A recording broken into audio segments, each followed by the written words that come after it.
A little too early. It's okay. This must be the extended version of this song. Welcome to the Wrestling Word. Again, we've went so long that I've almost forgotten even how to do this show. Welcome on into the show, everybody. It's very messy and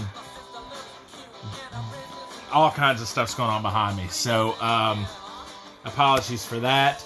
Sitting here on my beanbag. I got a lot of stuff to open up tonight. I've got a card here. I got a Pro Wrestling Tees box here. But most importantly, the big stars of the show, WrestleCrate UK. Probably the last box I'll get from them. And I think it's like even 2 months old. Maybe. And this one's a hefty one. Pro Wrestling Crate. The Halloween box, the mask and paint. So it's going to be fun tonight. Welcome into the show. My name's Chris. Again, apologies that it's been so long. But it is Saturday night when I'm filming this. So I'm starting out with a little collision from AEW with their theme song. And it doesn't look like it's going to keep playing. That's all right. You know, probably already get a copyright strike for that anyway. So. Welcome into the show, though, everybody. I have a lot of talking to do. I'm going to just preface this with that right now. Let everybody know. That way, if you want to skip ahead, I don't do the unboxings until the end of the show. So if you want to skip ahead for that, you can. To the good stuff, I guess you could say. But like Joy said, which is my wife, my fiance, she was like, why don't you do the live streams for the wrestling, the wrestling stuff like you do, like, because I do music, why don't you do the live streams for this like you do the music stuff and can watch or whatever. There's so much talking in this, and I just get distracted all over the place, and, there may not be a lot of people that care about wrestling or want to hear about it, so this is kind of an outlet, kind of therapeutic for me. Tonight, we're going to be discussing in-depth AEW. In-depth. That's the only wrestling that I'm going to be talking about outside of doing these unboxings. The reason being is that's really the only wrestling I've been watching since like July. So I'm going to have to backtrack on WWE too. Life's just been so hectic. I've started school back and it's been very busy and I'm still not caught up with AEW. So I decided since I have these boxes and I want to get at least one of these shows in before Halloween, I wanted to go ahead and do it. So I'm going to go over everything I've watched literally since AEW Dynasty. So was that back in like April maybe? I think it was. So yeah, AEW is the only wrestling I've watched since July. So we're going to talk about that. I'm going to get right into it now. Because I don't know how long this phone's going to last. So really, we're kind of at the mercy of the phone, too, with my storage and all that. So AEW Dynasty 0 Hour Media Scrum is what we're going to start with. So happy to see AR Fox get the recognition. He should. Great to see Anthony Bowens and Billy Gunn back. But seriously, are they acting? Is that what this is? Because he is seriously getting buried. I don't know. This is so long ago. It's going to be hard to keep this kind of format for this show when I'm not watching. By the way, have a nice day, everyone. My Halloween shirt.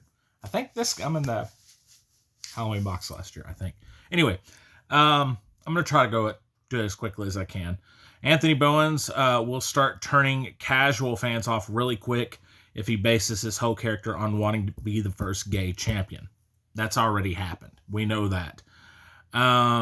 This type of stuff does nothing but alienate fans that aren't gay or black or whatever the case may be.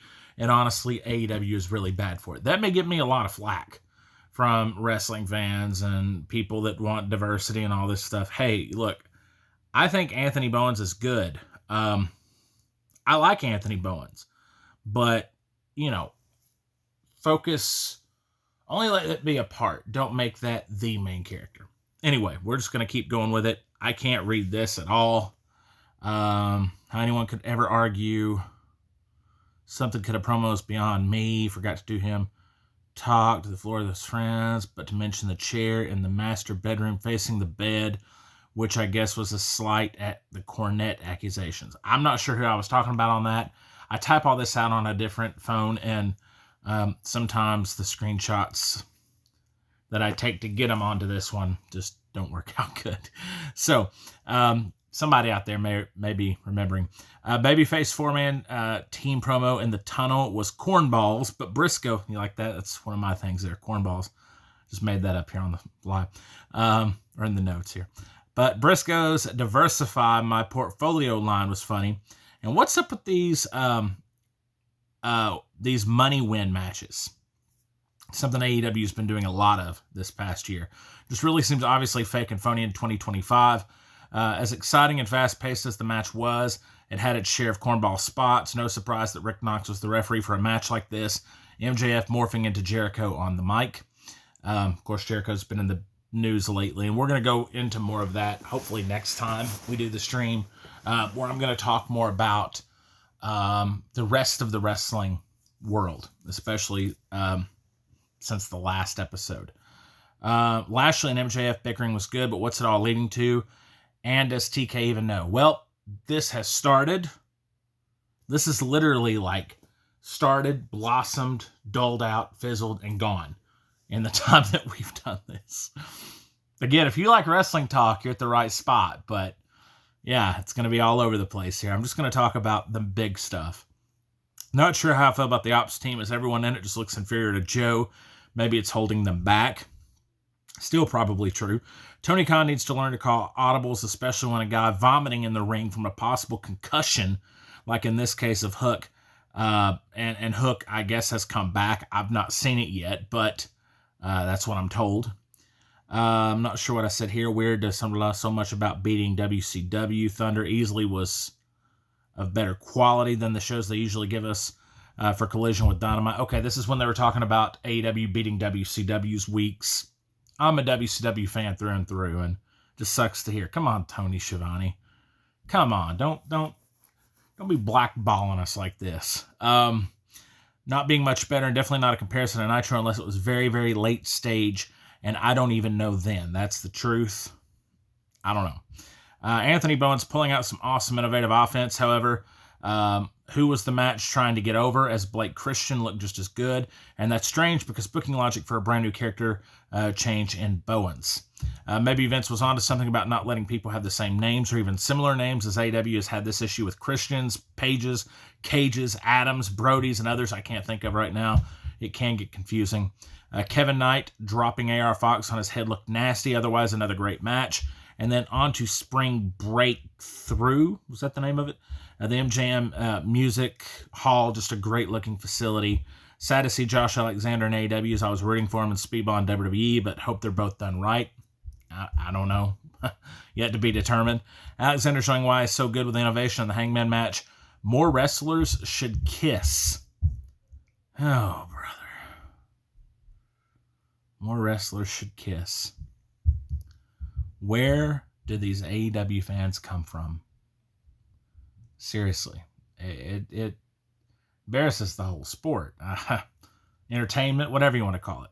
Fun match and win for the Ops and the Trios titles in front of a hot crowd. Big reason I like multi-man matches. The Collision Spring Breakthrough. Big letdown with Lance Archer, who I've always seemingly liked. But then I see a pentagram on his back pocket. The 3 crosses on his back. I just don't see how people are so easily confused these days for the sake of looking cool, or maybe his religion has hanged. I don't know what I meant by that. No doubt that Megan Bayne is impressive with what she can do, or is at least being made to look that way. But why on earth was she put in a title match so soon just to lose it? Made no sense. What was up with Claudio throwing the chair? Nigel seemed pretty legitimately upset about it, and had every right to be. Shivani says Claudio is standing erect in the ring, and I don't know, maybe I'm the one with the dirty mind here. Anyway, I've gotten behind on AEW. It's taken a lot for me to catch up. But again, here goes. Master P. Really? Master P?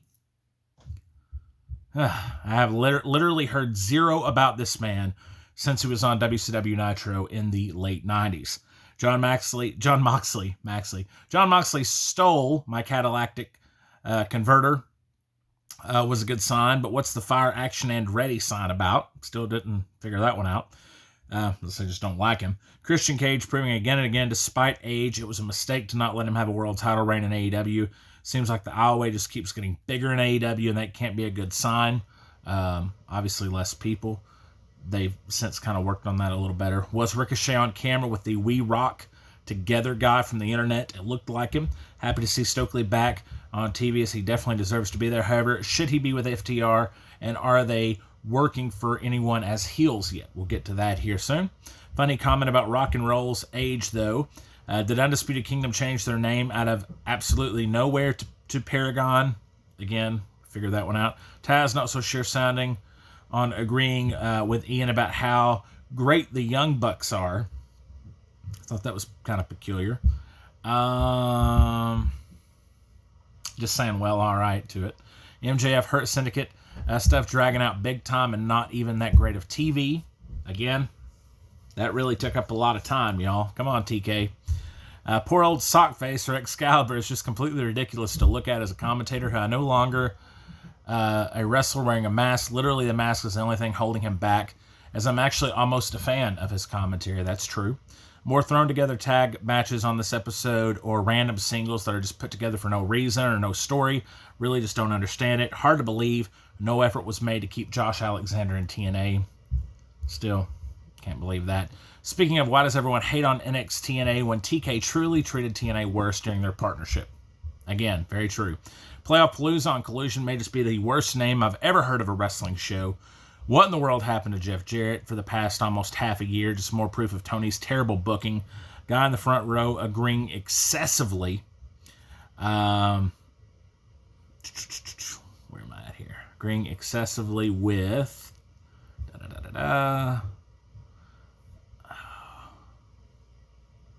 I don't know. Oh, with everything Max Caster was saying. There we go. No wonder the sign said fire. No wonder the sign said fire, action, and ready. I don't know. I still don't know if I knew what that meant. How has society become so normal to intentionally knock down a female like he did Layla Gray, when back in the day, even the most vile heels wouldn't have done this? I know it's all scripted, but come on. That must have been why I said that statement. I don't even remember. AEW goes by so quick. I feel like I'm ADHD, if you can't tell in this video. TK definitely has to be. I always love hearing Kill Switch, and great to hear it thrown back in both companies. FTR and Paragon, of course it was in WWE with CM Punk, but FTR and Paragon wrestled a slow trotting match that I came close to just fast forwarding through, even though I figured I'd give it a watch since all four have been great in the past, but this one just didn't do it for me. Dynamite, heard about Okada, Omega sharing the ring again so many times by Shivani that purposely made me avoid the 8-man. That and the fact that Okada has been a complete dud since AEW. I think that's undisputed. Lesbians for Kyle Fletcher sign was about embarrassing.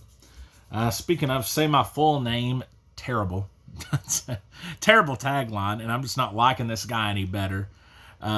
Maybe not a usual response, but yeah, I don't know. Where am I at now? Okay. Well. All right. The Hurt Syndicate MJF business. Again, I was real focused on this. It is just dragging forever, but man, do they feel like stars on this show. Pretty sure Knoxville sung first to We Hurt People when I was there. I'm pretty sure. Jay Lethal to WWE. I don't know why I put that, but I wish that would have happened. Nick's mom chant was good stuff. Taz bickering about weight divisions and airing some grievances, perhaps. I like that. I do remember that one. Collision would have normally skipped the Fatal 4-Way based on everyone in it except AR Fox, but knew it would be a spectacle. Fox is just awesome. I can't say enough good, but credit to all. Roosh, saying he was Kevin Knight's daddy showed more personality than I've ever seen from him. That's true. Sammy Guevara is back and winning. Once again, more random TK booking. Brody and Alexander match was a heavy hitter, even if I'm not a King fan. Girl asleep during the Gates of Agony match could have easily been me had I not fast forwarded. So I'm just entertaining myself. If anybody's watching this and they're entertained, hey, what the heck is this 2000 Screamo music?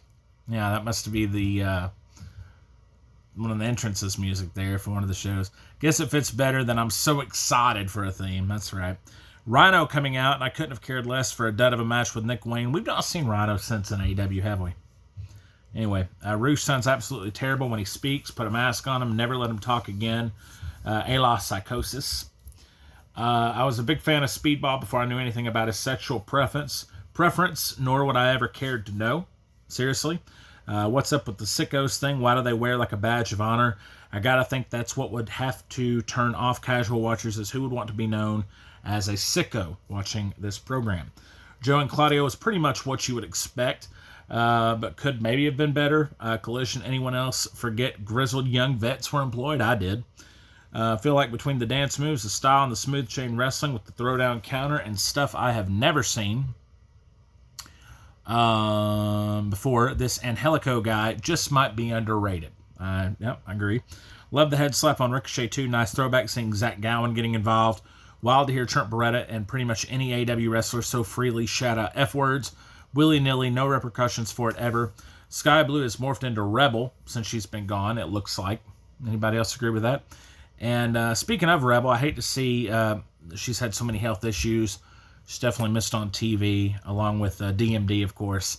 And I wonder if it was her decision to not be asking AEW fans for support on TV. I only know from stumbling on a random Facebook article. Hope she's okay. Don't know any update on that. Drew Listico and Speedball, of course, put on a great match. Completely lost interest in Daniel Garcia at this point. And that sucks because the dancing showing some characters, the only reason I had any in the first place, honestly. Beach Break started out hot with a tag match and a side up sign. Ospreay is just so good in the ring. He's fun to watch. One of the best things going in AEW. Great to see again Zach Gowen back wrestling. Love seeing Dustin Rhodes every time he's on TV. And honestly, it's just night and day compared to how I feel about him and Cody. Surely to goodness, this partnership has to be a last resort for Sammy, right? I mean, if it doesn't work out with Dustin, he's got to be gone, right? Anyway. Funny little throwback between Leo and Lashley. The whole angle with MJF and Hurt Syndicate was really drug on, and honestly didn't make much sense on why they would have been angry in the first place. But I guess the little payoff with MJF leading the song made it end nice. Great to see Sky Blue, and this was a pretty good women's four-way, even with Toni Storm involved, as I've never had a problem with her wrestling with the promos or what's cringe. The whole character. I'm not hating on the character. As a tie-in with Turner Classic movie seems like a fun idea on paper. And maybe for a lot, it works, obviously. But for me, it's just too much, as was the campy choreographed suplex spot. Dude with the Taz sign right behind Taz's head, possibly in terribly bad taste. Nigel's hepatitis is mentioned. Oh, boy. I remember this one. And there's no low AEW won't go. Nope. Then perfect timing. Dude sign says he wants to get spit on for his birthday. Can't make this up, man. These are the signs from the people at AEW. Since when are the rope breaks and cage matches? Gabe Kidd debuts, and that's cool, I guess. Dude definitely looks like 1,000 other mainstream wrestlers, though. Mike Bailey came out at some point, just fought off with Okada.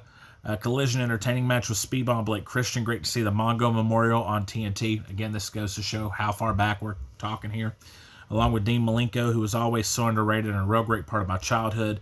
And the last real-world champion and greatest, the Nature Boy, Ric Flair. And rest in peace to Mongo McMichael.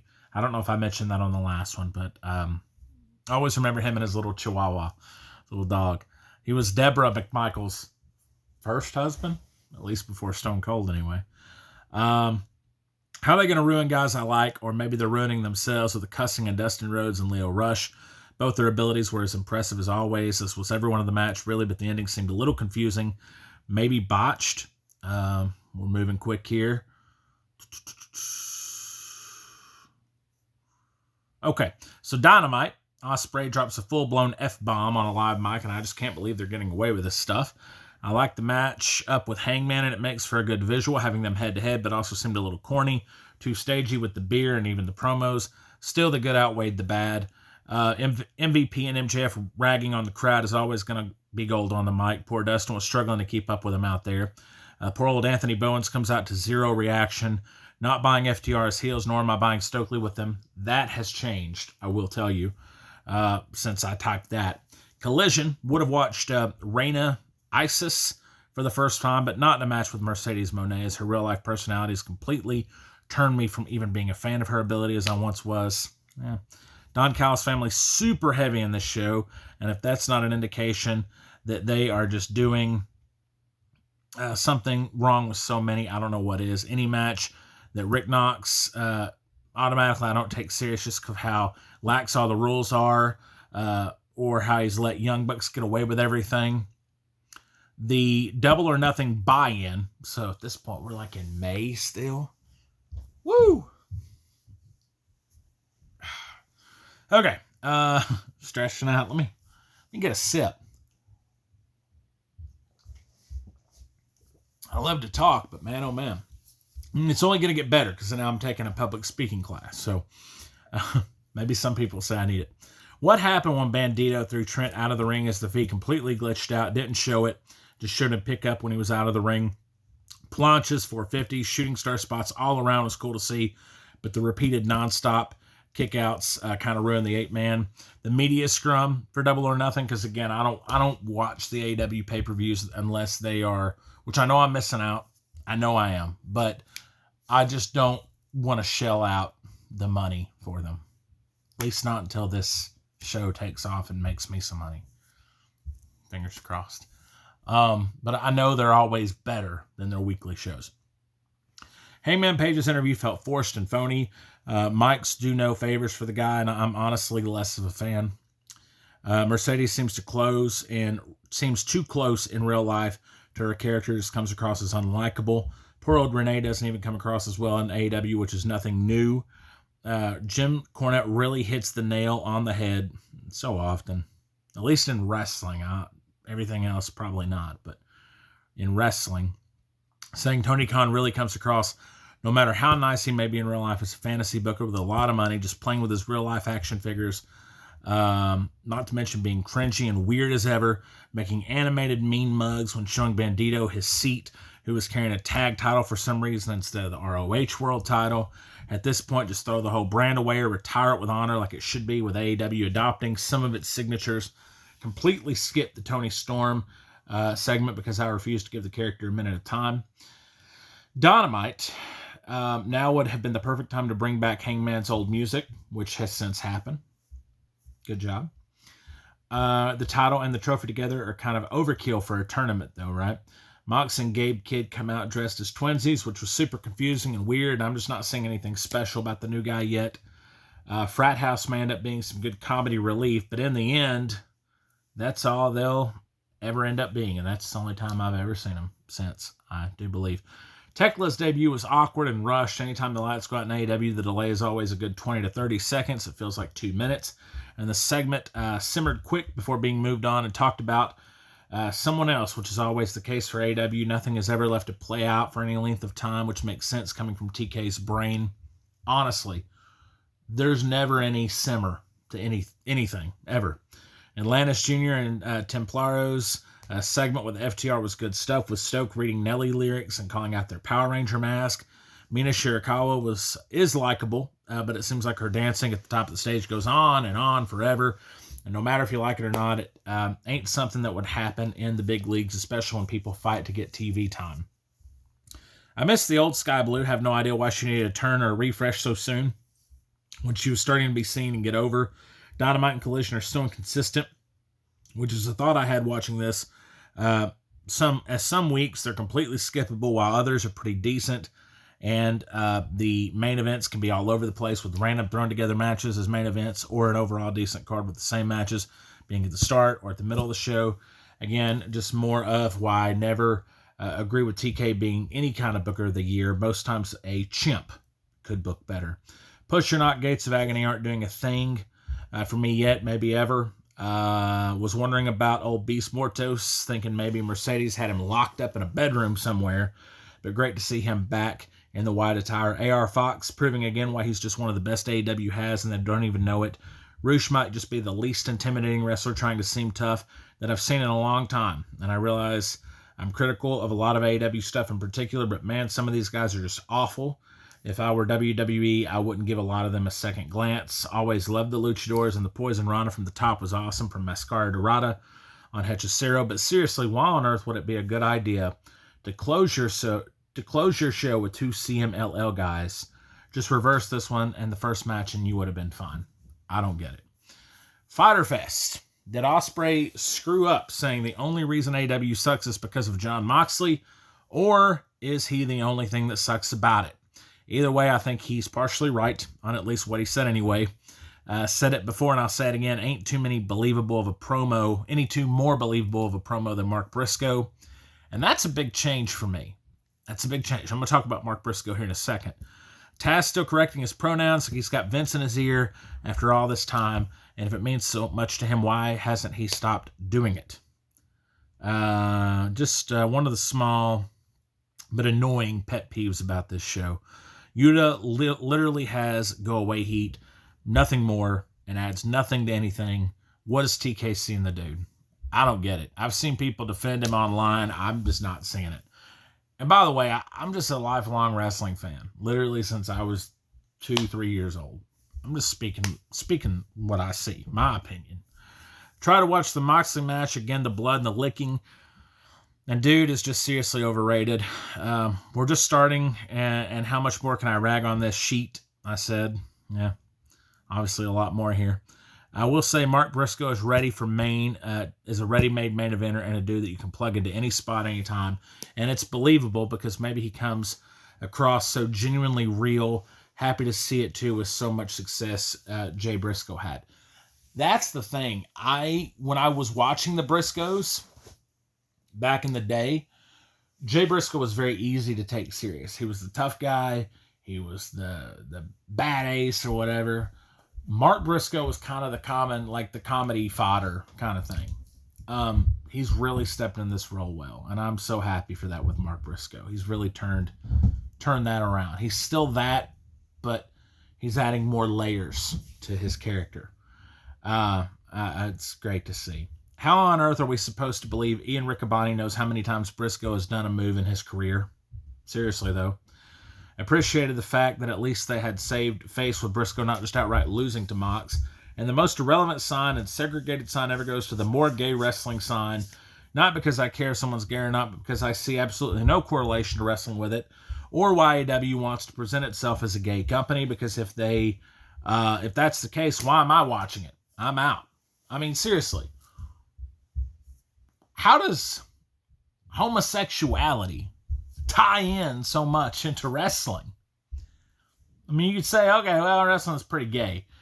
Okay, sure. I get that. But they're coming out the woodwork, man. They're coming out the woodwork with these crazy signs, dude. Rumors of Hurt Syndicate not being liked backstage because of MVP and beef with Speedball is a strange one. Wonder what the issues are there. Still, no word on that. Very strange, though, to see. I always love six-mans, especially with luchadors. So the LFI Jet Speed Commander match was great. But when the choreography is so blatantly in your face, it definitely can make you lose interest fast, no matter how cool the moves look. Even if the old-timers seem to not like the multi-man matches, I mostly always do. And the four-way here for the Continental title, maybe it was a great one from all, even if I'm not the biggest fan of at least half the guys. Scratch that. I guess Omega is the international champion. Definitely a good idea to combine these titles at this point, if that's the plan with Okada. Obviously it was. So far, so good on the 4-hour telecast as we move into the collision portion. Good matchup between Ospreay and Leo Rush, and both dudes just proved that athletically they're some of the top of the game nowadays.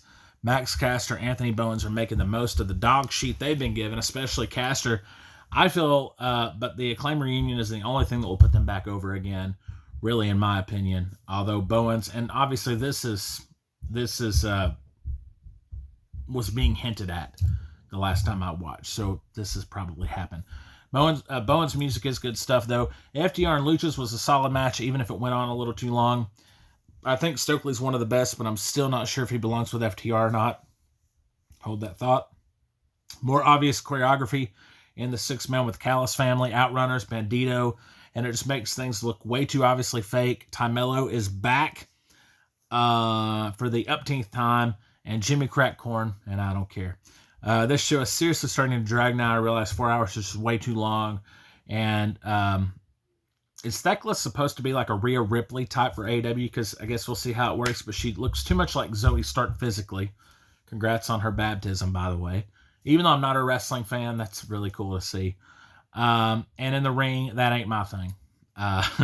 Poor old Lady Frost made a mistake by signing to AEW, though, I do believe, and I could have been that. Could have seen that coming from many miles away. How many others do you think will realize it? Looking at you, Josh Alexander. What does Queen Aminata have to do with any of this other than she has absolutely nothing else going on? This whole constant "we're the best wrestle" thing from every wrestler on this show. Whew. Has gotten old quick, and honestly, it's a good tagline, but it just needs to say that and not be said every show by someone. The second 4-hour show, Summer Blockbuster, or have I lost count? I don't know. Honestly, running every single weekly show, something is killing them, making everything mean nothing, but TK doesn't seem like the guy to take the less is more approach ever. Even if it's a plot to sell more tickets so everything feels special, everyone has to be onto him now, right? Every name, every show has a special name. So Speedball's team saves Mystico, then Mystico saves Speedball's team 10 minutes later. Does it make sense to anyone? The women's tag, especially Penelope's missteps, which could have happened to anyone, really point to a glowingly obvious sign. There's a lot of people on this show who should not be wrestling on mainstream TV just yet, maybe ever. Even if I'm in the minority, still not interested in Omega Okada, but AEW did at least show a proper build-up from their stuff in Japan, which seems rare for them. And we're closing in, by the way, guys, on where I'm at with AEW. I know there's a lot that I haven't seen, but we're closing in to the end of this talk, and so just hang with me. Collision Summer Block. No wonder they're called sickos when you got silliness like Omega spitting up, obviously, fake blood. Jokes are always a good go-to. So, of course, I popped at Dax, giving them to Atlantis. I've been wondering where MXM had been hidden away at. This show has a lot of that, though, with shoving wrestlers out of nowhere, and that's all on TK, I'm sure. Loving the banter between Nigel and Shivani tonight, especially, and I don't know why it's so funny to me how far apart they're sitting. Why don't they ever just acknowledge Renee may have some kind of inside knowledge on the Death Rider since she is Mox's wife? They did do that, fortunately. I mean, not focus on it, but at least play to the smart fans some. Also, poor Nana was caught looking right at Hangman during the backstage promo with the Bucks. This kind of amateur-style stuff really brings down AEW's production, even if it sounds like I'm nitpicking, which I may be. Queen Aminata has a great look with talent to back, and I wouldn't be surprised at all to see her in WWE sooner than later. Solid match here with big ups to both ladies, and Tekla can easily change my mind. Just not sure who was supposed to be the crowd favorite, as it seemed everyone was working stiff. Weird seeing the spider thing after Bray's death, but maybe it'll be a good tribute. Already got to say, Aminata's butt move is probably better than Vicare's. Christian and Nick Wayne's mom jokes will never get old. The whole nonsense with 4 people being put into submission at one time or all taking the same move at one time is Young Bucks booking, and it seriously has to stop. Any credibility is automatically lost when I see it. Grand Slam Mexico. Excited for this one, though, as I do love some lucha. Even if he seems to speak fluently, is it really the right idea to start with Hangman coming out speaking Spanish while Excalibur translated the whole time? Some may say, sure, but this just felt completely off to me and not what I would have done. 14-man tag up next. What? These tag matches sure can seem out of control in AEW. You can understand trying to get as many guys, especially luchas, on the card as possible, but dang, here comes Brody King with the Abolish Ice shirt right there in Mexico. Sucker for cool, cheesy moments like the crowd singing all of Mystico's entrance, even though I couldn't understand a word. Crotch spot with MJF hitting Mystico with his was pretty funny stuff. Sucks Ricochet is so unlikable and has genuine go-away heat with me because there's no doubt the dude is talented. Funny spot between him and Leo rubbing his bald head. I really would love to see Mercedes Moné again. Really would like to love Mercedes Moné again. I really would, but I just can't get behind someone who has so many documented reports of her treating fans badly, who helped make her what she is, and it just really sucks, but I decided to give this match a watch anyway. As there's no denying how good she is. Appreciated the match with my first look at Zeuxis and them showing literally everything they got. Immediately fast forwarded when Toni Storm showed up. Not really too interested in the main event here, other than the Beast Mordos was against Ospreay, Joe, and Powerhouse. Just could not get behind Moxley, even if he got Hangman or especially Ospreay in the ring. It's a big change, as he was my favorite Shield guy way back when, but dude just makes me want to turn the TV off. And as in this case with Sasha, it really all started by seeing firsthand his terrible attitude he had on Stone Cold's podcast show way back when on the network. Literally never got over that. Collision, literally the first match that I've watched so far, and we're halfway in, is this 6-person intergender match, and I literally love everyone in it. Fun match here. MXM, Johnny, Tyler, perfect fit, and the butt spot popped me, of course. And I will say about Moxley, if anyone doesn't know, just the way he carried himself in Stone Cold's thing in his podcast was so weird. Dude did not seem happy to be there. Did not seem appreciative. Yeah, it just sucked. Anyway, Hologram, Willow Nightingale, Mark Briscoe all have something in common, and it's just that you want to watch them when they're on.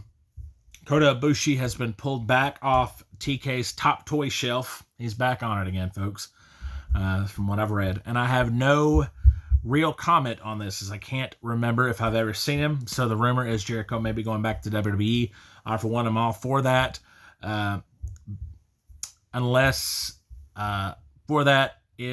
he's working us all. But poor Big Bill, man. Dude was finally gaining some momentum, and a Jericho program could have really helped put him over there that much more. And I feel like I still root for the dude. A feud with Christian can always help in the same way. More phony, stagey BS in the All-Star Women's match with these bad choreographed spots of everyone doing moves at the same time with the multi-person suplexes. And even if I sound just like Cornette, this stuff becomes so embarrassing to watch in these moments. Not to mention, unless she's done a complete 180, how has Red Velvet still got a job in this company, much less deciding the main event? Obviously, Collision is the B show, though, with near every match being multi-people ones, which is fine by me, but they wouldn't it be better use of their time if they literally just featured different wrestler storylines each week on Dynamite versus Collision? They wouldn't have to do a hard brand split this way either. Just rotate people around, only feature them once per week, even if you're using ROH people, which I would. Just prefer one show to be that. But what do I know? Dynamite Cornette won't like this sign, got me. MJF and Briscoe could be a feud that just prints money here. Dynamic feud. Collision, Turbo Floyd, rocking the Dexcom. Right here, baby. Right there, Dexcom. Right there. Wouldn't this feud have made more sense if FTR turned on the Outrunners? Dig the little throwback of MVP and Christian interacting, even if it hasn't happened. It felt old school, so I liked it. Gordo Bomb, too bad. It's a wasted finisher on a guy I'm just not a fan of personally, and Brody King. Not because he's not good in the ring, but because he's anti-God. You don't have a band with that kind of name that he does, which I'm not even going to say, and be a likable guy to me. I'm sure it's a rib, but does anyone else think Schiavone isn't a fan of his wife? Literally, always throwing off on her. Cool to see Adam Cole and Josh Alexander in a match together here. Sad news on that with Adam Cole. Alex Windsor putting out Danny Luna vibes. Sucker for the accents, but man, the Windsor thing. Oh, gosh. Cool to see Sky Blue and Queen Aminata in there too. Very obvious again how much further ahead than most here Aminata is. Dynamite already out with the signs and the pickle MJF. However, the homos for Hangman. Again, this garbage. I did not. I guess I really just don't get it. Maybe I'm old school, but again, who cares if you're gay? Why does that have to define who you are? Being straight sure doesn't define me. I don't need to hold up a sign at a wrestling show to prove how proud I am of it. I know that opinion is of the old school, though. This crowd is straight giving it to Mox with F-bombs and boos. Was that a knock on Punk's best in the world? More ridiculous jiving from Mina, and even if Taz doesn't know what to make of it, crowd almost turned on AR Fox with a screw up, but of course he brought him back. With another cool move. Is it any surprise that the talky talk between MJF, Mark Briscoe is still in the show? Wasn't a fan of Jet Speed's repeated comeback against the Hurt Syndicate, as this makes them definitely look like way less of hurtful. Could this be why MVP has a problem with Speedball if it was his idea that TK used? What in the world kind of stipulation is not challenging for the world title for a year? I mean, can this be any more obvious? I'm just not a fan of these kind of stips, and they should have learned their lesson after Cody. Always been strange to me when the guy doesn't run in until after a gang attack on his buddy. I mean, we're supposed to believe Omega just happened to pull up right then there to the arena and run out. If not, why wasn't he there right away? Or even the whole match? Just common sense booking that literally no company practices. So, not just AEW on this one. Collision, can't remember if it was on the show or Dynamite, but now just thought of Wheeler Me Too movement with Claudio in the back end. And the crowd laughing at how goofy it sounded. Man, oh man, do people not like this guy, and you got to partially blame TK for pushing him so hard. How did Nick Wayne randomly get added in the Shelton Kevin Knight match from Dynamite, or did I just miss it? Talk about confusing. Got to wonder what reason WWE had to never push Benjamin, especially after the Shawn Michaels match. Had to be something behind the scenes because dude is a beast, even with not so good mic skills. Hechicero had some innovative moves, and the six-man enjoyed it. MJF on it with the poor people talk and hate on Briscoe. Poor old Max Caster definitely hurt the wrong person. Should be looking for a way out ASAP. Yeah, maybe. Scorpio Sky is back. Shouldn't he have already been long gone by now? I guess we'll see. Not expecting much out of another combo team name of Skyflight. Gotta say, I've been surprised at how well Stokely has worked with FTR lately. I'm coming around, you see. Maybe this was a good move after all, or maybe everyone involved is just that good. I gotta say, the Outrunners have grown on me. Maybe it's because there's so many bland people on here with no personality. It's good to see. Nonetheless, I'm now officially a fan of this throwback or parody, whichever. Maybe the best match I've seen in a long time from AEW. Maybe the wrong team won, but either way, great showing from the Outrunners. Man, oh man, does Dax have a great brain buster. Funny moment of Penelope not knowing what to do when Julia Hart wouldn't let her raise her hand. And does the Alex Windsor not look a lot like Fallon Henley from NXT? Okay, so now... And what's the knot on Kyle Fletcher's head, and has it always been there? Really, I'm not knocking it. I really am curious if it's always been there. Dynamite, Outrunners sang it right after Collision, not just not show, but go. Not just show, but go. Blake Christian slapping Ricochet's bald head popped me, as did the running across the... I don't know. Ricochet just looks, probably the ropes. Ricochet just looks weird with these guys, but it is the land of weird in AEW, so got to get the poses right on the way out, too, for the camera. Talking about the Gates of Agony here. Oh, when he ran across the back of, yeah. Anyway, MJF, Mark Briscoe fighting on all cylinders, and the talky talk firing on all cylinders. Can Tekla speak English? Guess we'll find out eventually. Nothing can make me press fast forward faster than a Wheeler Yuta. Couldn't have a more corny ending than pulling out the plastic bags and Swerve taking forever in the back cutting a promo before destroying the limo while his comrades are getting their aces handed to them in the ring. Total amateur indie level type garbage, especially before their biggest pay-per-view. Collision, technique by Taz seemed insightful. I dug it and hope it continues. Great to see Christopher Daniels back on TV. No matter the role, Beast Mordo sign saying goat, bull, or whatever was good stuff. Mark Briscoe talking tough is a good change. Again, said that here, change of pace. Top bottom FTR sign was great. Maybe the best, maybe the same. Mordo Sky that had that sign. Action-packed 8-man tag. Counter program D's nut sign was great. Even though I rag on AEW a lot, I got to agree with that. That WWE is being obviously petty with counter programming, and you can definitely tell that Trips has learned from Vince. However, AEW did start the war, I believe, with the sheet talking. Queen Ama not out here looking like a Queen Charmel from back in the day. Pretty much safe to say that Tekla nor Gabe Kidd are growing on me. Once again, same guy with another same class sign of Mega. Oh, once again, the same guy with another class sign of Megan, our dinner reservations are at 10 talking to Megan Payne.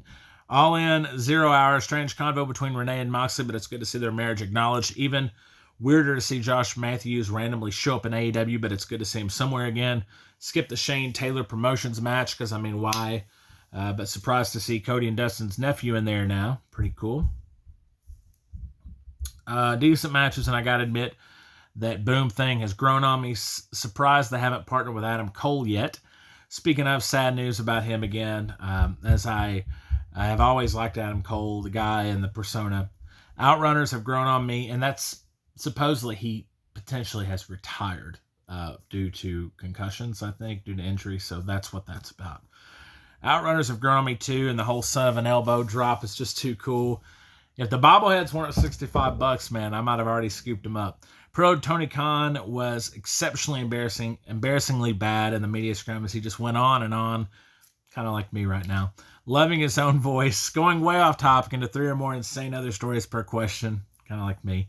Just rattling on. Dude is getting tougher to listen to, and even Dustin Rhodes realized with the backlog of history about every match ever in AEW history, but also from the days way back, this dude has to have had ADD, and that comes from someone who is undiagnosed with it myself. Literally. I don't like him because he acts like me, I guess. Dynamite, Hangman out with a solid but long rah-rah speech in it and an F-bomb drop, but at least he's got his old thing back that he does. Love the fact that AEW used some oldies. Some oldies with Bush for their all-in theme. Always been great with the tunes. Anyone else get Flair vibes from MJF? Especially in this promo, can't you just tell how much Hurt Business hate him? Young Bucks, Matt and Nick with some good stuff that I can already tell will be some comedy gold. Darby Allin showing up in the rafters, a nice little throwback to Sting. Collision, always loving hearing from Dustin Rhodes and W. And even if it's sometimes a little corny, he's always authentic. Always been a fan favorite of mine through the years, and my favorite Rhodes. Still don't see the appeal of Fletcher. I do respect him updating himself, so we'll see if he ever grows on me. Nigel saying Shivani's cologne smells like Windex. Alex Windsor, but I'm already a fan. Don't know her, but I'm already a fan. Or I guess I was. Literally forgot the Bang Bang Gang was even gone, but good to see them back. They're halfway back again. Wish they could do something more memorable, maybe. Now, Colton Gunn, again, out with an injury.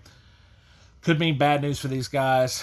Jay White, of course, also out too. I like the direction of Collision now, as it's like a mix of Rampage, continuation of Dynamite with different people, no real brand split required.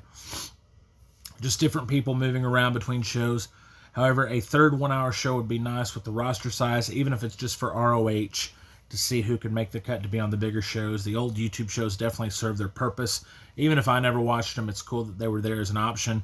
Fun 8-man tag with poor old Azukar taking the pin as usual, even though no one really stands out in these multi-man matches. Usually they're still always exciting to watch. Dynamite FTR have definitely come into the true heel role and have grown on me. Always fast forward the Tony Storm segments, but did notice the red mixed in with the black and white. Pretty cool camera effect for a live show. MJF just spitting some heavy stuff on old Mark Briscoe tonight, and this feud still has some steam. I did mention it last week, but man, is the Aragon Ballroom in Chicago a visually nice arena. I love them using these smaller arenas, even if it's not a great sign for them. Collision, speaking of Shivani, had kind words for Hulk on here, and the only memorial they gave him, it wasn't so kindly on socials. I'm starting to wonder why I've always liked Shivani so much, really. And making the Liger has gained a lot of weight comment was cold, too, with the audience member there. Didn't the real Liger actually gain quite a bit of weight, too, though? Always great to see Angelico, even if his opportunities are few and far between. Dynamite, even though I'm still not a fan of their style, this is good and entertaining stuff for character development of the Young Bucks. Hangman, Drink My Blood sign highlights the exact audience that AEW gears towards. Best promo from Shelton ever while in the back with MJF. Normally skip over Mox matches, but this one with Hangman was a solid one. The dead eye on the table, the gnarly tombstone crunching Mox's head. The perfect moonsault from Hangman. Darby jump-off spot was cool. Too bad all the Mox matches that I've seen haven't been this good, as that could have helped cover his terrible promos and bad character. But AEW usually delivers in the big matches. I just don't watch their pay-per-views to notice, really. What in the world is Willow Nightingale going on about in her promo, and who thinks it's funny? Briscoe speaking some heavy stuff this week in his promo. I'm liking this MJF feud. Speaking of, if he's really out the Hurt Syndicate, what was the point in the first place? More senseless booking with no real outcome from TK. Seriously, though. Seriously, what's up with that? Like Hurricane Helms would say. Collision, is this a kid drinking behind Tony Schiavone? Flat ending of Darby just walking off from the Death Rider. Surely that's not it. This Lena Cross, I believe was her name, looks promising. Is it just me, or has Chris Statlander adopted Jade's pose since she broke her streak and sent her to WWE? Julia and Sky Blue look so cool together, even when you throw in Tekla. When they go full satanic, that does it for me. Are the other two just back up for Tekla now anyway? Can't spell fart without FTR sign. Card Blade and Colton popped me good stuff. Seriously. Brodito, TK striking again with another lousy name. This dude is the king of this stuff and throwing randos together that are now going after tag titles. And spoiler alert, they win them. Great match here between both FTR and Bang. Bang Gang, as Garcia called them, or Bang Gang, sorry. But I do think the 30 kickouts are unnecessary. Dynamite Speedball and Moxley, competitive opener. Way cool spot on the guardrail by Speedball. Scratch the con words. The constant Winza has already gotten old to me. Overall, solid 4-way match, though, from the Indies. Ladies, sorry. What was up with the front row clapping and acting like some kind of sheep cult over Sky Blue? Anyone else notice? The Young Bucks entrance took me out from the entranceway not opening. Justin Roberts reading the note card. Awful fireworks. Matt and Jeremy on the intro, threatening to fight the crowd. Ringtone entrance. Comedy gold here. Even something like a jobber gimmick. These guys are doing it big time, of course. EVP Trigger not having a name was cherry on the top, but when it comes to Bucks wrestling, I just can't get behind it no matter how good the match is. Bandito with the body press of the rail was nuts. Seriously, way too many cookouts. Or kickouts. Cookouts. Way too many cookouts for me. They've completely lost their effect after not being in only big matches and happening way too often. Stokely popped me good with the I'm short, I'm bald, and I don't get hosed, and Beth Phoenix micro brawler comment. If MJF Briscoe was a grudge match, wouldn't that mean no DQ and count out, or has AEW changed the rules too? That was 3 mess ups in a row there. Collision gave me nothing to talk about, so back to Dynamite. The crowd called MJF the equivalent of a cat, started the show off hot, but he completely ruined by bringing religion into it and being blasphemous and disrespectful. Hot crowd keeping it going, telling Edge and Stoke to fight forever. Could have done without the silly plants in the crowd, though. It was worth it to see the famed Edge Christian reunite. More great stuff from the Young Bucks with fireworks and Justin Roberts. Funny stuff with them being in the jobber locker room. As much as I wish he hadn't went to WWE, it was awesome to see Ace Austin on TV again. Ricochet pulled out the old Stone Cold imitation. Did AEW borrow another Cornetism and have Kyle O'Reilly call Don Callis phallus? Surprised no one made an issue out of TK for making these women matches for $100K. Again, going back to the women thing. And the men being higher. Did Harley Cameron really suggest Chris Statlander needed boobs? I mean, I wasn't going to say that, but as cheesy of a name as a technical spectacle, it's always good to see Nigel McGuinness in the Tower of London. It's just a killer move. Crazy shot by, I believe, Hechicero and Moriarty. Dynamite, loving the energy from the Glasgow crowd. Right out of the gate with my surprise of Bryan Danielson on commentary. This dude is missed. Did Excalibur just call Tony Nephilim? Sausage rolls chant. Funny stuff with Ospreay. Teasing Danielson on the vegan really has filled a void in AEW nicely. About 30 people, some I've never seen or heard of in my life, but AEW expects me to know them got into a fight until they all got Darby Allin to drop on them. Edge gets no pyro. Christian is Edge's ace hole. Love seeing these two together. But we're almost done, I promise. Just doesn't feel right that it's in AEW. Good to finally see what Kip Sabian is on a big stage. Luchasaurus is back, and once again, great to see, especially after his health stuff. Fell asleep in the middle of what looked to be a good match with Bandito, Brody, and FTR, even though I'm not a fan of Brody King personally. There's no denying the talent. Bandito's just crazy good with the perfect standing moonsault to the 21, I think it was called. Crazy MVP supposedly caused this decision by being against Mike Bailey to a random thrown together team that had to win, and even Danielson wasn't making sense of them fighting on the outside, was saying Brody wasn't paying attention. TK really shouldn't try. He really should try standing up and being a boss sometime. Did anyone really think we were going to see MJF and whatever Ricochet's goons are called set someone on fire on TV. Maybe not. Maybe nitpicky, but still silly. Saw the Young Bucks promo for the Collision match at the end after skipping the women's tag. And just to continue to play this jobber, angle perfectly. Haven't been entertained more by Young Bucks character work. Now we're on to Collision. And then we're up to date here with as far as we're going tonight. It's only took like an hour. Come on, guys. Anybody out there actually watch this? If you have, leave a comment and let me know that you listen to all this. Your head's probably spinning, or you just forgot to turn the video off, or you're listening to it while doing 100 other things like I do with podcast and whatever. Again, a Collision, again, not a fan of Don Callis personally, but there's no denying the heat, and it's funny how the announcers play the part so well of despising the guy. Really got a good zoom in on his bald head, kind of like mine right now. Poor old Josh Alexander, who is just happy to be there and have dream matches, even though I can't think of one he's done since being in AEW. NJPW has always kind of bored me. There's no way to watch even if I did, so sorry, I don't know the current wrestlers there or this Hiroshi Tanahashi sound alike that they have wrestling, and that's where I'm at.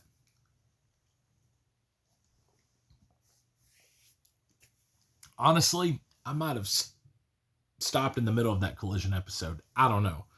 But we're going to get into some stuff. I do want to say, I've been going back and watching old AEW pay-per-views, which I plan to do from time to time. I've only done one, and it was the first AEW pay-per-view. Not All In, but Double or Nothing 2019. Really quick, I want to highlight a little bit of that, as if I've not talked enough. No wonder Alex Marvez was taken from commentary immediately. Tony Schiavone was in the crowd for this show. Seeing SCU in their prime was fun and a great triple threat, and it's just a shame that Scorpio Sky has never shined in AEW, but is still employed after multiple chances. Awesome Kong being seen, again, was cool. Major ball drop for Kylie Ray, and I wonder why WWE isn't doing more to push her now. Of course, she is out of WWE too now after being pregnant. Getting pregnant. Becoming pregnant. There you go. Allie or the Bunny was absolutely horrendous on commentary, maybe even beating out Alex Marvez. Jack Evans is a wild dude, and even this tag match against the Best Friends has me wondering where it all went wrong for AEW. And was it maybe too much of the WWE way creeping into what set them apart in the first place? Even a joke like Dark Order seemed more credible in their first showing. The whole floor section, PWT's employees, 6 women's Japanese match was one hot, all over the place mess from the awfulness of Emi Sakura cosplaying Freddie Mercury, you remember this, to the Mizunami chops that are just so obviously fake, to the screwed up bell ringing for a false finish. This was some hot garbage with some decent moves from Aju Kong thrown in. My first time seeing her, excited to finally see the Dustin Cody match, which I finally got to watch. I wonder where the busting throne symbolism thing came from. I could have done without the Brandy spear or interference really at all, but it didn't overshadow the blood use in this match. Made sense. It added to the match rather than taking away like any Mox match can.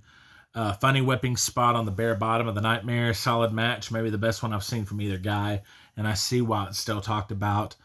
Bret Hart appearance always warms my heart. Knowing what I know now about him and him appearing makes it even better. That he flubbed it up some. Should you miss Hangman's old theme? Of course, it's back now. MJF with the jabs on Jungle Boy just hitting right on the money. Aren't we all glad Jimmy Havoc is out of wrestling? I mean, seriously. Poor old Brett had to hold the title up after this mess. Wouldn't it have made sense before this? Poor old Rick Knox trying to sound tough with a Mills Lane impression and JR trying to back him up on it. Watching Lucha Bros versus Young Bucks makes me miss Penta's glove stuff, the glove thing. Aren't we all so lucky that Alex Marvez didn't work out on commentary, at least in AEW? Not a fan of Young Bucks matches. This one probably was the best I've seen yet. Cool entrance for Jericho, showing all the different versions. What's up with the Cracker Barrel? Wouldn't work today. Obviously not. Not an Omega fan either, but this was a solid match with him and Jericho. Again, not a big fan of the guy, but seems to be the running thing. As good old Mox made his debut, I'll admit he was an initial game changer for AEW. Maybe still is, but just not a fan. So, whoop-de-doo. that is all the talking I'm going to do. Now we're going to unbox, and I apologize for the long duration of this video. I want to say I'm sorry right off the bat for that. I do. So, just had a lot to talk about. A lot of AEW. We're going to open this box from PWTs, 1 hour tees. Speaking of AEW. And we will talk about WWE next time. I don't hear that WWE's been any better lately. So I've not been really excited to get back start getting back to watching it, but it is on the horizon. Saw this guy up on the site, had to get him. I'm a fan of the Lucha guys. To my knowledge, this is the first ever Commander figure, and I've been a fan of this guy, man. He's fun to see. So I ordered this right off the site there. 5'5", 167 pounds from Reynosa, Mexico. Debut in 2012. Wonder where he debuted at. Commander. 2024 date. So they've been working on that one a while. Another one here I'm excited to see. I don't know what shape this is in. Came in this little envelope here. I don't even know if it is... I didn't opt for like special delivery or anything, so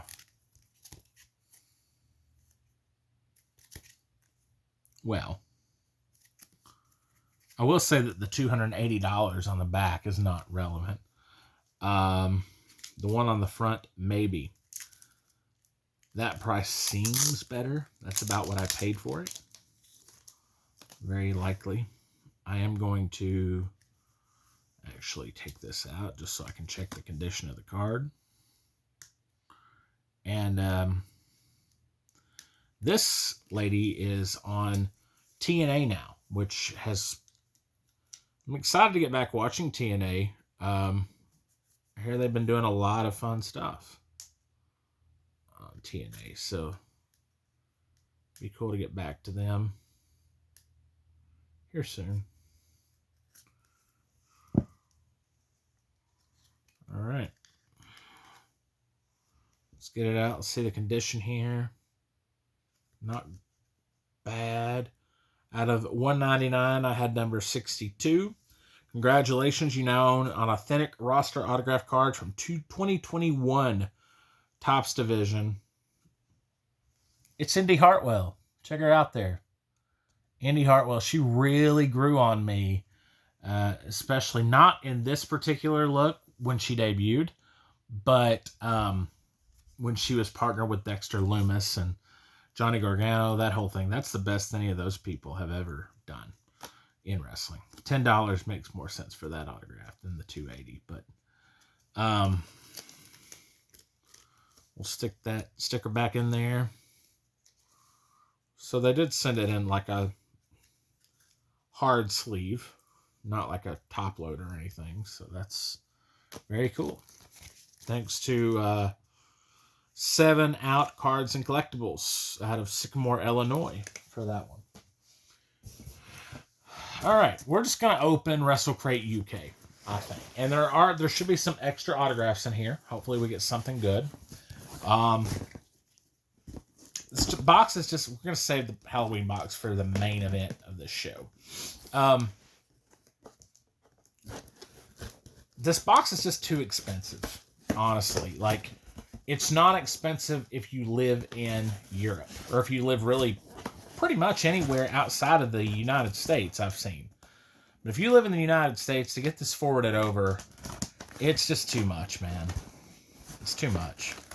So, most likely, this will be the final, my final time doing this box on the show. Most likely. Unless, like, it's a huge one that I just can't pass up, and I don't even know how to open the box here. It's taped up very well. I really like their boxes, but there we go. There's a way to get around it. They did change out the shirt for me in this box. This is supposed to have the Bret Hart shirt which was like screw job something, king of the screw job or something like that. They changed it out. We'll get to that though. First off the bat, Hunter. Healthy hydration. Hydration is best for business. Look at this. All right. Well, I don't know that I need another one of these. But, I mean, I'll probably keep it because it's not like you're going to really be able to sell this. It's not like it's really giving away. Hunter Healthy Hydration. That looks like the Prime. So, there you go. And I have me a Christmas shirt here. And it's my size. Wow. That's cool. So I didn't get the Brett shirt. Instead, I specifically asked for this one. Very cool that they actually sent me this one. It's the RK Ho Ho Ho out of nowhere. I wanted this shirt last year. I didn't get to get this box. So add that one in. We'll start wearing that after Halloween. That's cool. Glad I got to get that one. All right, what's this? Another pen for Mama. She loves these pens. I don't know if she's got enough room for it, but that is a cat pen of Mick Foley. So add that to her pen board at work. I'm not really a pen guy. I've run out of room. I use them on my guitar strap. I've run out of room, though. CM Punk. Surely he's not pouring beer on himself, is he? I gave my dad the last one, the Triple H one. There's CM Punk. That is, couldn't be beer. Is that soda? It's Pepsi. It's got to be Pepsi, right? Yeah, got to be Pepsi. Okay. So the next month after this was Ricky the Dragon Steamboat. This is for August, guys. That's how far back. And we're in October now. Ricky the Dragon Steamboat was September. And then after him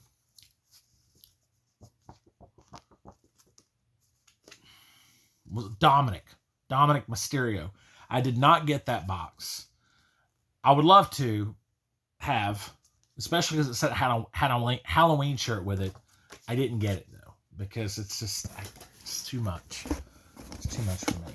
I think we're just down to the autographs. Yeah. Okay. So I didn't get that box. See, there's nothing else in there. The way I opened it's all crazy. But right now you can order the November, I guess it would be Mercedes Moné. I would love to have her as Sasha Banks. Still ain't gonna go through them though to do it. You can order that box, especially if you're not in the United States. If you are in the United States, just use the freight forwarding, but it is not cheap. Who's this? I feel like we've gotten her before. I definitely think I have had her before. Like something Hudson, I think. So that'll probably go into my sale pile. Okay. There's our main eventer right there. AJ Lee. That's why I wanted this box. AJ Lee. And it does look like she is slightly bent. I have not messaged them about my others. I need to get back on their mailing list just in case I ever, want to use them. AJ Lee. That is a cool autograph. Who's this feller? I don't know. Big Lou Nixon. European Deathmatch Champion. And he's all bloody. Kind of looks like Conor McGregor there in that pose. Who else we got? Come on, give us a big name. Oh, Best of Terry Funk in Japan. We got to watch me there if you want to scan that guy. I'll definitely have to watch that because I haven't watched a lot of Terry Funk in my day. Bullet Club. I forget his name. I'm disappointed in these so far. I really hope this last one is a good one because I paid like 10 extra bucks to get 3 autographs. Trent Seven. I mean, probably wouldn't pay extra again. Therefore, it really makes this box not great, a great value. they didn't send like any of their big heavy hitters, but whatever. I'll take it. So let's go through the list here. AJ Lee exclusive autograph, the Screwjob Survivor shirt, which is I did not get, the Hunter water bottle, Lou Nixon autograph. So the Lou Nixon, okay, we saw him. That's the Conor McGregor guy. Drinking Buddies, Punk keyring, Best of Terry Funk, and the Cat Kind pin badge. There it is. There you go. This is a heavy box. Spoiler alert, I've seen a lot of what's in this box already. At least a couple things. And I'm excited. A lot of people were like giving this box big thumbs up. So I don't think I have seen I think I just spoiled a shirt for myself though. Unless I don't think I've seen the shirts. But what's this?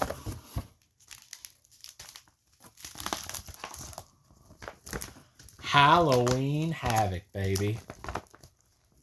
Halloween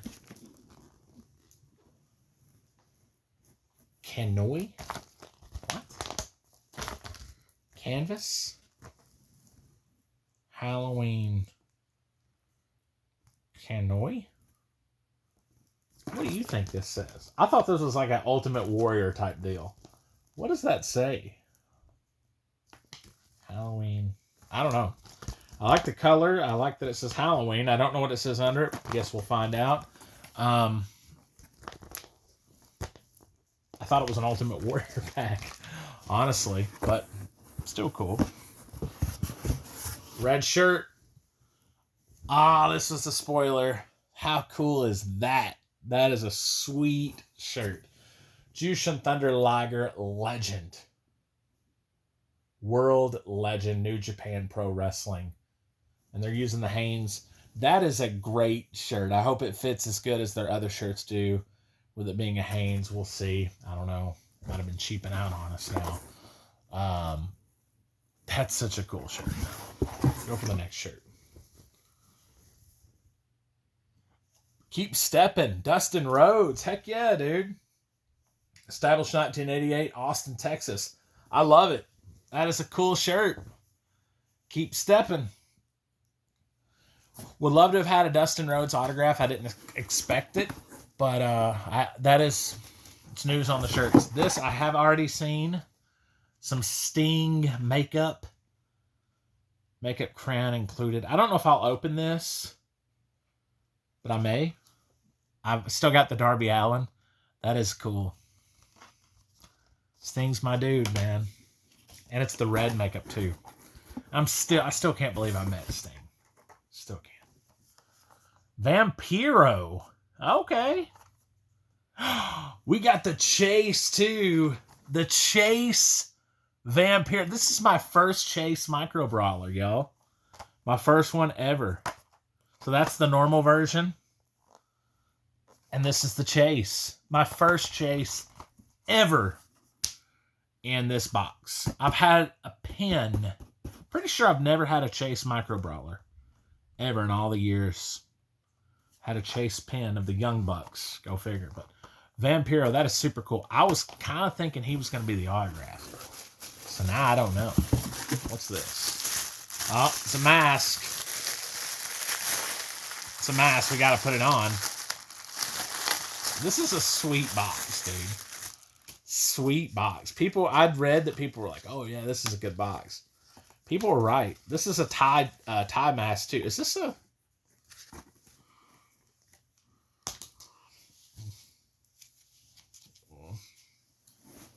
Is this El Generico mask? Try to see if I can... Oh well, you guys don't... I don't have to see that well, right? For the rest of it. This is cool. Look at this mask. How sweet. Is that...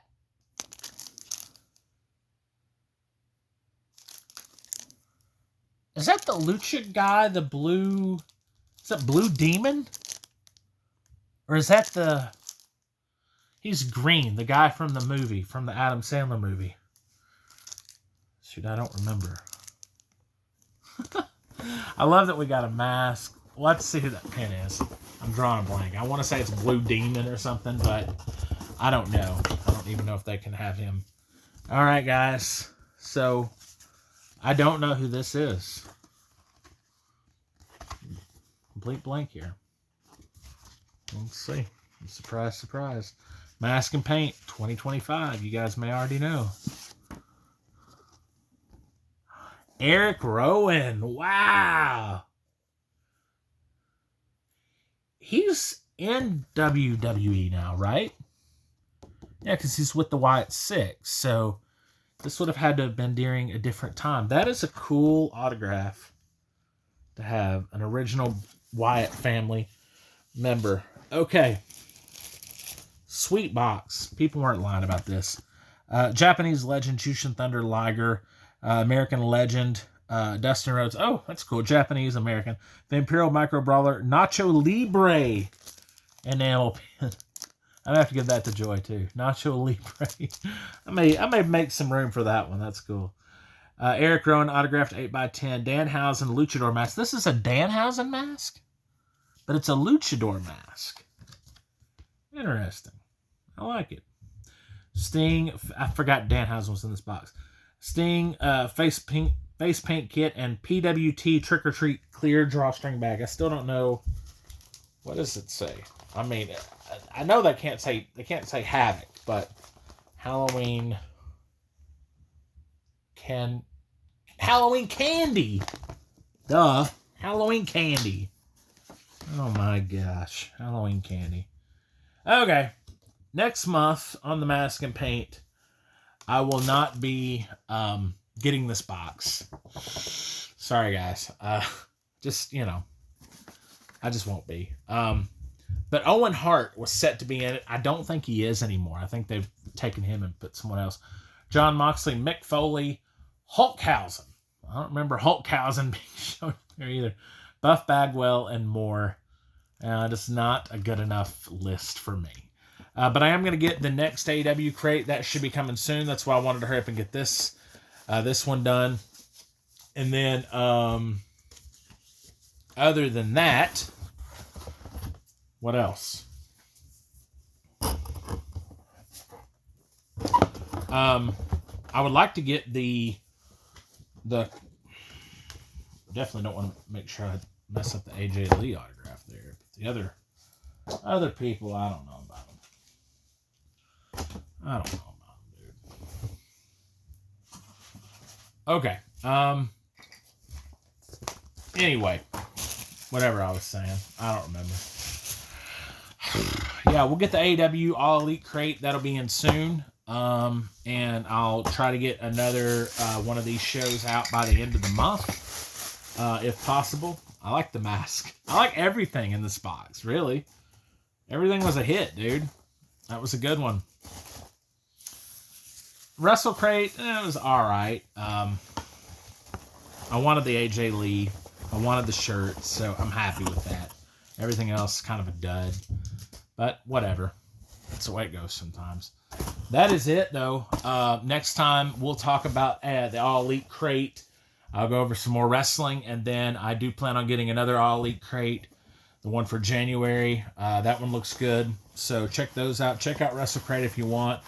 Again, I told you what's on Pro Wrestling Crate. Check them out. Pro Wrestling Loot, always. I don't get the boxes a lot anymore, but always cool people there, so look into them. Check them out. Thanks so much for watching, guys. Sorry about the length of this video. I've enjoyed it, though. It's been very therapeutic for me, so I hope you had some therapy with it, too. I don't know what this is, but it don't go in the box. Thanks, guys, so much again. I will see you next time on The Wrestling Word. My name is Chris. Make sure to subscribe, like this video, share this video, as Maya always says. We'll see you next time. Happy wrestling, everybody, and happy Halloween.